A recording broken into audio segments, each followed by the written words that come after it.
Bonsoir à tous, de retour dans une nouvelle vidéo pour vous parler du master recherche qui est une option qu'on peut prendre en P2. Je sais qu'il y a pas mal de personnes que ça peut intéresser, il y a aussi pas mal de personnes qui ne connaissent absolument pas et qui ne savent pas du tout ce que c'est. Moi c'était mon cas, clairement quand je suis rentrée en P2 je savais que ça existait quand même parce que j'avais entendu des années sup en parler, mais genre vraiment je savais pas du tout ce que c'était et tout.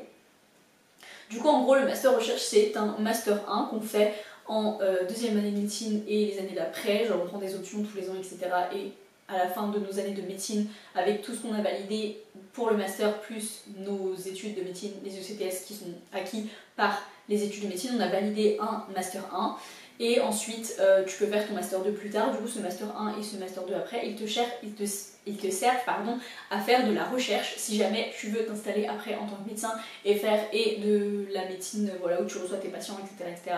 Et en même temps de la recherche ou juste de la recherche, et bien c'est totalement possible et du coup il faut ça pour le faire. Voilà, dans ma fac on est beaucoup à le faire, vraiment en fait on nous a un peu dit au début de l'année que c'était obligatoire, enfin en tout cas c'est ce qu'on a compris, enfin il y a beaucoup de personnes dans ma promo qui ont compris que c'était obligatoire, dont moi, alors qu'en fait pas du tout, genre c'est une option mais en mode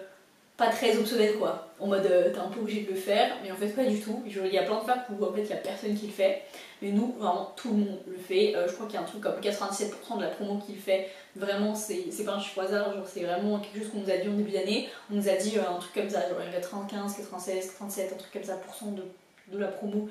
qui le prend tous les ans, donc voilà. Du coup en gros ça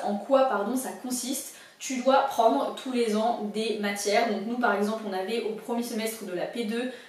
une matière obligatoire à 3 ECTS à prendre. Après bien évidemment il peut y avoir je pense des petites variations en fonction des facs, mais en gros tu as forcément des matières à prendre et d'autres trucs que je vais expliquer après. Du coup nous on avait une matière obligatoire au premier semestre de la P2, ensuite à partir du deuxième semestre de la P2 on pouvait prendre des matières ou pas, sachant qu'il faut qu'on ait validé 12 ECTS, 107 matières là du premier semestre. Il faut qu'on ait 12 ECTS de matières optionnelles à prendre dans le cadre du master sur toutes nos années de médecine,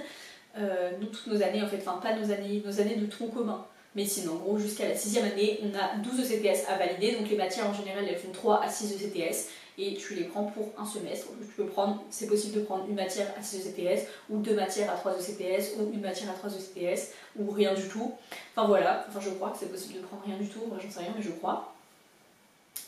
Et du coup en plus de ces 12 ECTS là de matière d'option,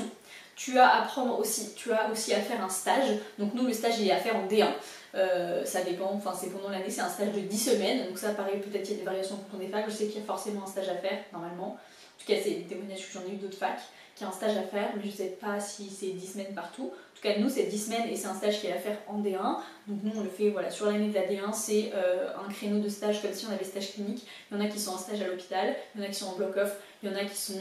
en stage master. Et voilà, et du coup ce stage là il va te permettre d'écrire une thèse ou un mémoire, je sais plus, je crois que c'est un mémoire. À la fin tu dois écrire un mémoire